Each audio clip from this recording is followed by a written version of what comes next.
प्रागैतिहासिक कालीन कला, कला का उदय। आज कला मानव के रोम रोम में बसी है। ऐसा प्रतीत होता है कि कला के बिना हम रह ही नहीं सकते। अब प्रश्न यह उठता है कि कला का उदय कैसे हुआ, कब हुआ, किन परिस्थितियों में कला का उदय हुआ। इस बारे में मैं यह बताना चाहूँगी कि कला का उदय बड़ा ही विस्तृत, विराट एवं रहस्यमयी है। पाषाण युगीन मानव के द्वारा छोड़े हुए पत्थर के अस्त्र एवं औजार तथा चित्र संस्कृति उसकी उस कहानी को बताती है कि जीवन और प्रकृति पर विजय प्राप्त करने के लिए उसने किस प्रकार बेहताशा परिश्रम किया और अपने गुहा जीवन व वन्य जीवन में सुरक्षा, सम्मेलन व संतोष की सुखमय भावनाएं भरकर आत्मविश्वास का मूल मंत्र फूंक दिया। आधुनिक काल में मॉडर्न आर्ट की सृष्टि कला के लिए कहकर करते हैं, किंतु उस समय ऐसा नहीं था। इसलिए आदिवासी कला सृष्टि इसलिए नहीं करते थे कि हम सृष्टि कर रहे हैं, अपितु कला का गुहाओं में रहने वाले व कच्चे माल पर निर्भर रहने वाले जंगली पशुओं की तरह उनका निवास था और अपने जीवन निर्वाह के लिए वे शिकार करते थे। जब बहुत प्रयत्न के बाद कोई शिकार मिलता था तो दूसरों को भी बताना चाहते थे कि कितनी कठिनाइयों से उन्होंने यह शिकार प्राप्त किया था। उनके इन्हीं दैनिक कार्यकलापों के बीच कला का उदय हुआ। आदि मानव की कला सहज व सरल थी। कुछ मुख्य कारणों से अब हम यह जानेंगे कि कला का उदय कैसे हुआ।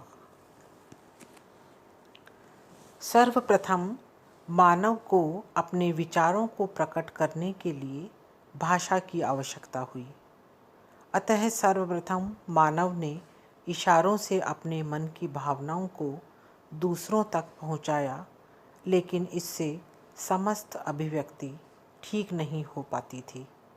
अतः अपनी मूर्त भावनाओं को मूर्त रूप देने के लिए उस आदिवासी ने अपने विचारों का रेखाओं के माध्यम से मूर्त रूप दिया और अपनी भावनाओं का आदान प्रदान किया। दूसरा पॉइंट ये होता है कि प्राकृतिक प्रकोपों से अपनी रक्षा के लिए आदिवासियों ने अपनी सुरक्षा के लिए अपनी गुहाओं की शरण ली, जिसमें अपने जीवन की कोमल भावनाओं का स्पंदन, आखेट की गति और पशुओं की छवि का अनुभव किया, जिसको उसने रंगों से सनी हुई तुलिका तथा नुकीले औजारों से गुफाओं तथा चट्टानों की कठोर तथा समतल शिलाओं पर उकेर कर अपने जीवन के मधुर क्षणों को अमर बना दिया। नेक्स्ट पॉइंट यह आता है कि कला का आरंभ एक जादू टोने के रूप में भी हुआ। जैसे शिकार में जाने से पहले जिस पशु का वे शिकार करना चाहते थे, पहले उस पशु की आकृति को पृथ्वी पर बना लेते थे।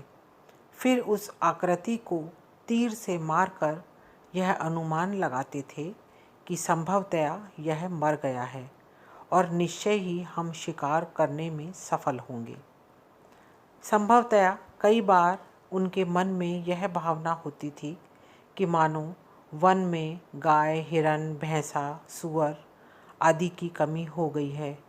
इस पर वे ये सोचते थे कि यदि उस पशु का चित्र बनाकर अपनी गुफा के अंदर रखेंगे तो अवश्य ही इन पशुओं की संख्या में वृद्धि हो जाएगी, या काफ़ी समय तक यदि वर्षा नहीं हुई तो बादल के कुछ निशान पृथ्वी पर बनाकर यह सोचते थे कि अवश्य ही वर्षा हो जाएगी। यह सभी घटनाएं प्रागैतिहासिक चित्रकला के उदय का मुख्य कारण रही हैं।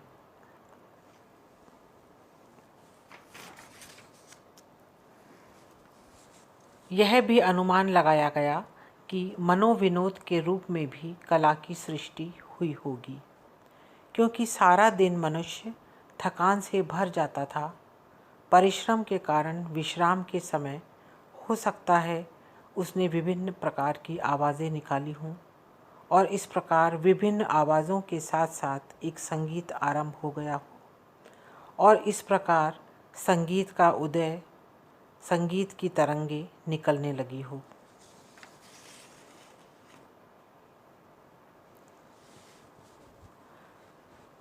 प्रकृति ने मानव को कला की तरफ प्रेरित किया हो।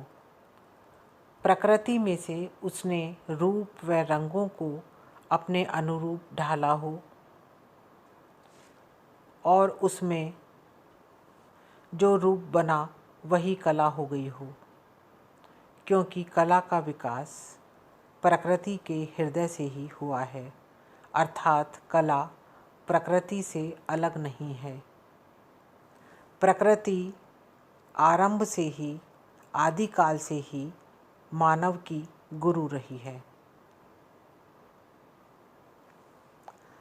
अंत में यह भी हो सकता है कि इस कला का उदय अनायास ही हुआ। किसी ने सीधी रेखा खींची, किसी ने अलग अलग प्रकार की रेखाएं खींची हो, जिसे उन रेखाओं ने किसी आकृति का रूप धारण कर लिया हो, और चित्र रचना का संसार जीवंत हो उठा हो। ये सभी कारण प्रागैतिहासिक कालीन कला के उदय का अनुमान लगाते हैं। प्रागैतिहासिक कालीन चित्रों की विषय वस्तु मुख्य रूप से आखेट, पशु पक्षी के चित्र, शिकार के चित्र आदि रहे हैं। इन चित्रों में मुख्य रूप से गेरू, रामरज, हिरौंजी, चूने आदि का प्रयोग किया गया है।